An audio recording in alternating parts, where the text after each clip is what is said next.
అది ఎక్స్‌ప్రెస్ చేయడానికి కూడా రాలేదనమాట. ఇప్పుడు గూడా నాకు ఎక్స్‌ప్రెస్ చేయడం గూడా రాట్లేదు. మాటల్లో చెప్పలేకపోతున్నాను ఆ ఫీలింగ్ అనేది. బట్ హెవెన్ అనమాట నా ఫీలింగ్ అయితే. సో, నేనైతే లక్కీ అని అనుకుంటున్నాను. నన్ను చాలా చూసుకుంటారు. నేను ప్రతి వీడియోస్‌లోనూ చెప్తూనే ఉంటాను. ఆయన నన్ను చూసుకుంటారు. నాకు మంచి సపోర్టర్ అన్నీ ఆయన నిలబెట్టుకున్నారనమాట. మంచి సపోర్టర్, మంచిగా చూసుకుంటారు. అంతా మంచిగా ఉంది life. So, I'm so happy అనమాట. ప్రతానం అయిపోయిన తర్వాత మాకు చిన్న రిసెప్షన్ అయితే ఉందండి.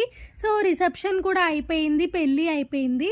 అండ్ పెళ్ళికొడుకు వాళ్ళ ఇంటి దగ్గర కూడా మరి రిసెప్షన్ ఉండాలి కదా! సో, హైదరాబాద్‌లో మా రిసెప్షన్ జరిగిందనమాట. అది కూడా డిసెంబర్ 19థ్ పెళ్ళైతే డిసెంబర్ 27థ్ మాకు రిసెప్షన్ అయితే జరిగింది హైదరాబాద్‌లో. సో, మొత్తం ఇక్కడ కార్యక్రమాలు అన్నీ పూర్తి చేసుకొని, అలాగే దేవుడిని దర్శనం చేసుకొని